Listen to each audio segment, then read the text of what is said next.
Imagine finally getting a 2K logo, but when you're supposed to get that logo, they end up giving it to another user with a very similar gamer tag. That man is out there shining off your hard work. This actually happened to a prominent member in the 2K community. We got a lot of topics to discuss today. Hopefully you guys will consider dropping a like and dropping a sub, as you guys can help us get one step closer to 100K subscribers. As you know, I don't like to waste your time, so let's just dive right into it. I would like to first reference this post from Black Cobra. He says, so because the letter L in my PSN is actually an uppercase I, my 2K logo went to the person who actually has the name Black Cobra, last online 2 years ago. It's like, come on 2K, you can't even get the PSN name right of the logo recipient that you're presenting a logo to. It would have just taken a tiny bit of research or a verification type of process in order to make sure that that logo went to the right person you was presenting to. 2K constantly reminding us that they're just human, they're just like everybody else. Black Cobra went on to say they probably got on the game geeked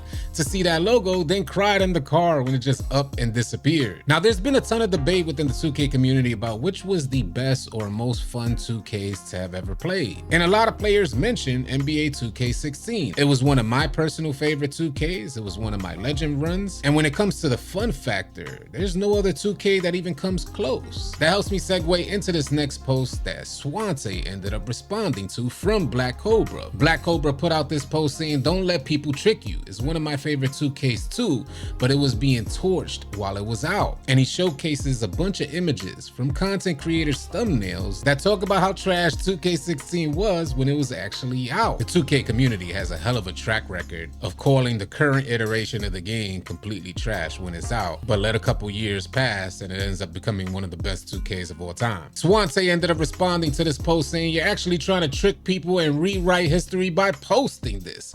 People do this with every game, even Fortnite. An exception is not the rule. End of the day, 2K16 was worlds better and more realistic than the last 8 2Ks. If you're a 2K player who has been fortunate enough to experience 2K16, how do you compare your experience on 2K16 to the last few 2Ks that have been released? Me personally, when I compared the experiences, I feel like 2K16 had that X factor, and the 2Ks that were dropped afterward are just something missing there. Maybe it was just that point in time in my life that I was able to fully enjoy basketball video gaming. This is a highly controversial issue within the 2K community, so your feedback will definitely be appreciated. Sound off in the comment section below which 2K was the best 2K for you. There's no right or wrong answer here, and don't let anybody convince you otherwise. A lot of people in the community complain that realism is proving to be the downfall of 2K's gameplay. I want to reference this post from the Czar, a 2K dev. He says part of the difficulty is more realistic movement equals less user control.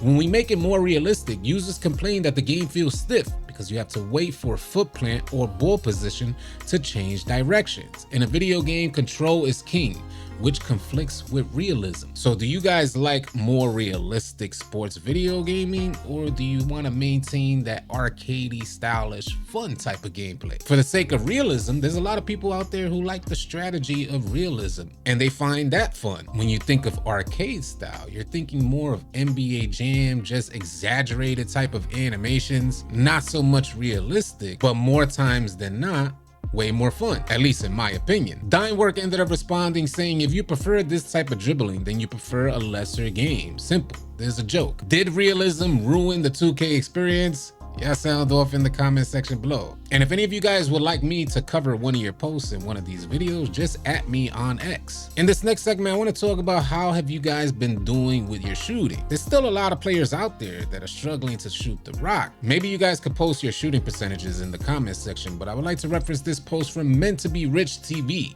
He says, the shooting is trash on 2K. I feel bad for the people that just bought the game. Why make the game hard for new consumers? In my opinion, shooting is in a really good place compared to where it was. Especially, I was struggling at that Season 2 patch update. The Season 3 patch update pretty much saved my player, pretty much saved my whole experience on 2K because the joint was about to get deleted. But the fact is, there's gonna be a ton more new players come Christmas time. And the question is, will new players appreciate the changes made on 2K24? Maybe we'll drop an update video on that to kind of get a gauge of what players players are feeling on shooting. You share your thoughts in the comment section. And the last post that I would like to reference is it's like a huge problem in 2K where folks are getting banned on the game for getting error coded. I would like to reference this post from Joey2K saying, yo, these bans for quitting out games just have to go. Now, I personally don't mind the bans for quitting out of games, but let's present a couple of scenarios, because let's say you're on a team that's just selling the bag, and ideally you would like to play a more structured gameplay. Because your team is selling, they end up saying getting graded out, or they just end up quitting the game because they're getting spanked. And that leaves you, the sole survivor, with 4 AI. You're telling me you shouldn't have an option to leave this game? I already know that's happened to a lot of you guys out there, because we're the ones that are giving you guys the whooping. We're up by 60, 80, even 100 points, and there's one person on the court. It really just sucks to be that man. I think 2K needs to rework the whole quitting and banning system. It's obviously a mess. Oftentimes, you'll see players get error coded, and then 2K give them a warning, so it's like a double slap in the face. It's just a poorly implemented system, and 2K needs to do something about it ASAP, because it really is ruining and souring the online experience. I like the fact that 2K is making an effort toward eliminating folks quitting out of games and leaving players to play against AIs. If we wanted to play against AIs, we go play My Career offline. In my opinion, the fact is, it just wasn't a good enough effort, and they need to do a lot more to understand, one, who's quitting out, and find a better way to find online quality of life for all players. The folks that are quitting out, the folks that are remaining on the team that quit out,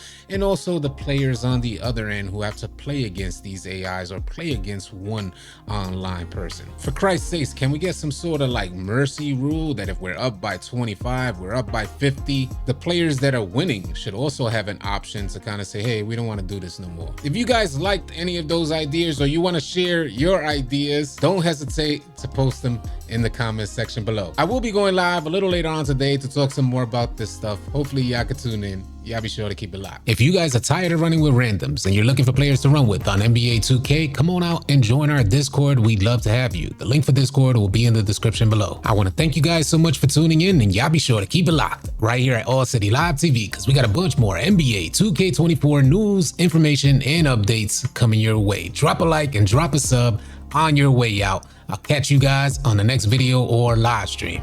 Easy, y'all.